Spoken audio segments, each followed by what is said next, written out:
Good morning, dear students. Welcome back to our online class. You are listening to Chai Ma'am, and today we are going to continue with the English literature, a new short story named as B.Wordsworth, written by V.S.Naipaul. Sir V.S.Naipaul, his full form of V.S. is Vidyadhar Suraj Prasad Naipaul.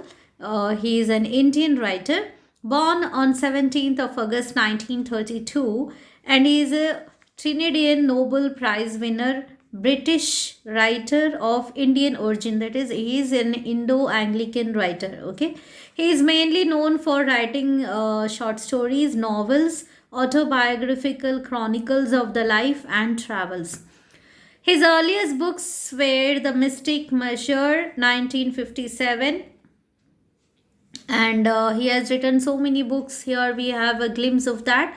Mughal Street, The Enigma of Arrival, then House of Mr. Biswas, then without non-fiction works, that is his few non-fiction works are India, A Wounded Civilization, written in 1977, and A Millionaire Mutinies Now, written in 1990.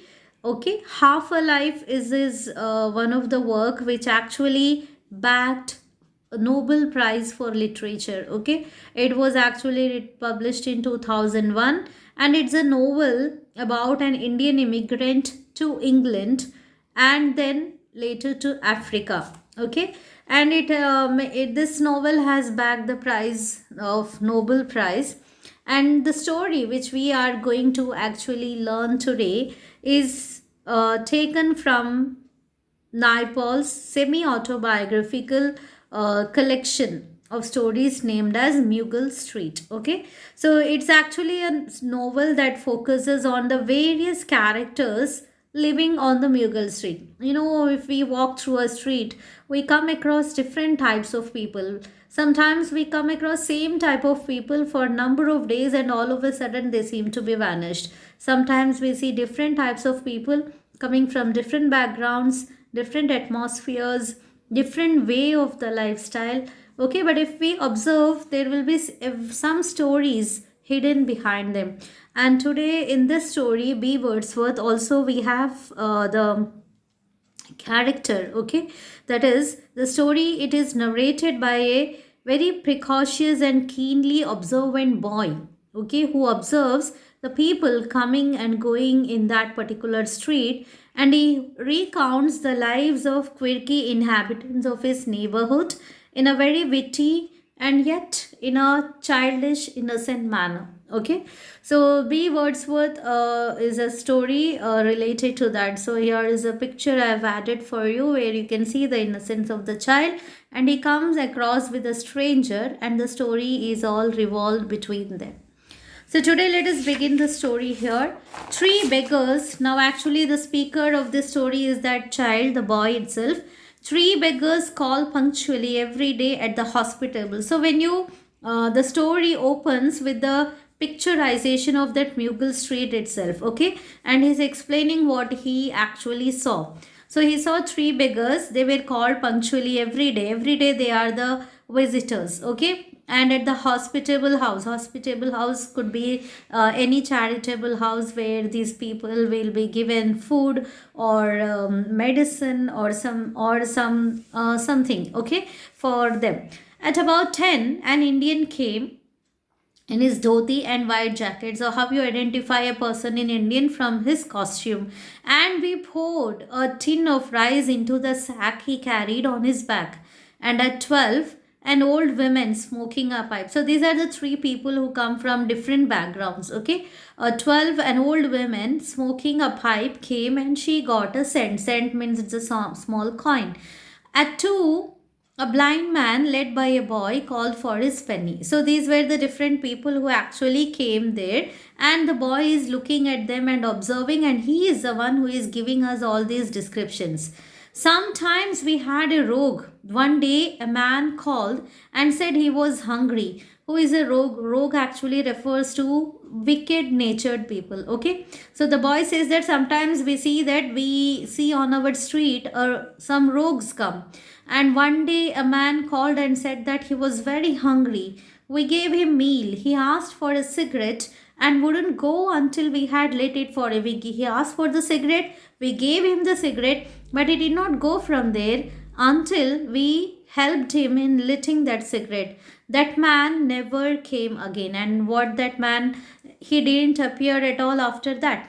Okay, so that's what I said, that when you observe every day, some people you find every day, you look at them, some people you miss, they won't be seen after that. The strangest caller came one afternoon at about 4 o'clock. I had come back from my school and was in my home clothes. The man said to me, "Sonny, may I come inside your yard?" He was a small man and he was tidily dressed. He wore a hat, a white shirt, and black trousers. So the boy is now continuing the story, and he says that one day a stranger came, and at 4 o'clock he came and he was standing outside the yard. And I just came back from my school and I just changed and I was in my home clothes. The man told me, "Sonny, may I come inside? May I come into your yard?" Okay, yard. So now here Sunny is actually not the name of the boy. It was like son dearly called as Sunny. So now the boy gives us a description of that man. He was a small man, means in appearance he seemed to be very small, and but he was dressed very neatly, as if he is a well educated person, very classy person, person belonged to an elite class. He wore a hat. He was wearing a hat. He was wearing a white shirt and a black trousers, which actually gives a look of a gentleman. So I asked, "What do you want?" He said, "I want to watch your bees." We had small gru palm trees and they were full of uninvited bees. Actually, inside the yard of the boy's house, there were four palm trees, and on that beehives were there. And this man might have observed or saw this from outside the yard itself, and he wanted to keep or make a close observation. So that is why he is asking the boy that, "May I come inside?"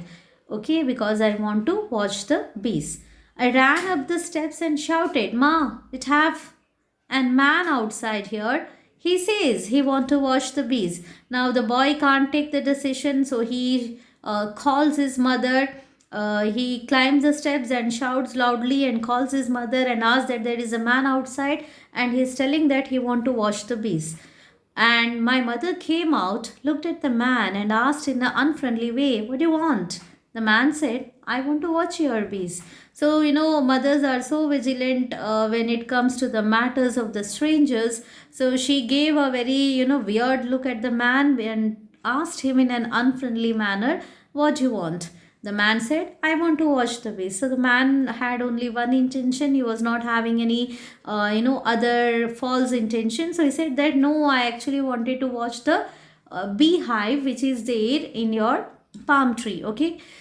His English was so good, it didn't sound natural, and I could see my mother was worried. Mother was worried because mother is thinking whether she should allow that person or not, whether he is a good person or not, whether does he have any false intentions, does he cause any harm. So that is why, because he is a stranger, and mother thinking like that is quite natural also. So but the language he spoke and his appearance, his dress code, everything doesn't show any sign that he is an harmful person.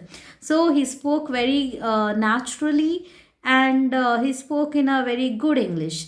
She said to me, "Stay here and watch him," while he watched the bees. Then finally the mother agreed, and she asked the boy and said the speaker that, "You stay with him and you watch him while he was watching the bees." The man said, "Thank you, madam. You have done a good deed today." So the man expresses his gratitude and says that, "Thank you, ma'am. You have done a great job."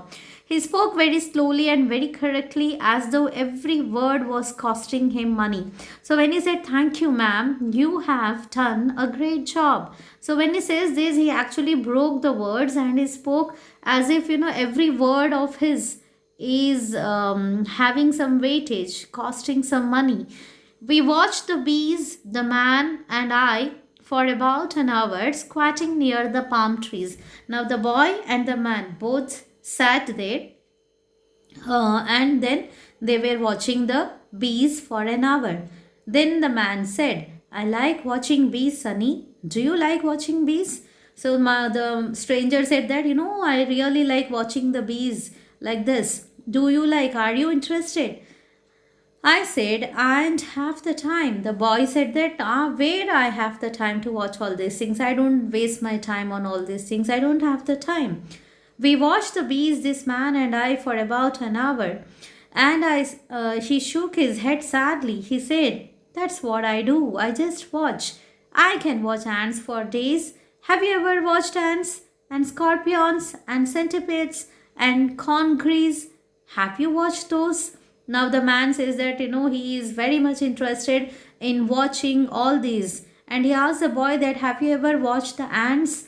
Have you ever watched scorpions, centipedes? So from this we can understand that the man is actually a great observer, and also he observes the minute things, especially he's an animal lover and he likes watching all these insects and all.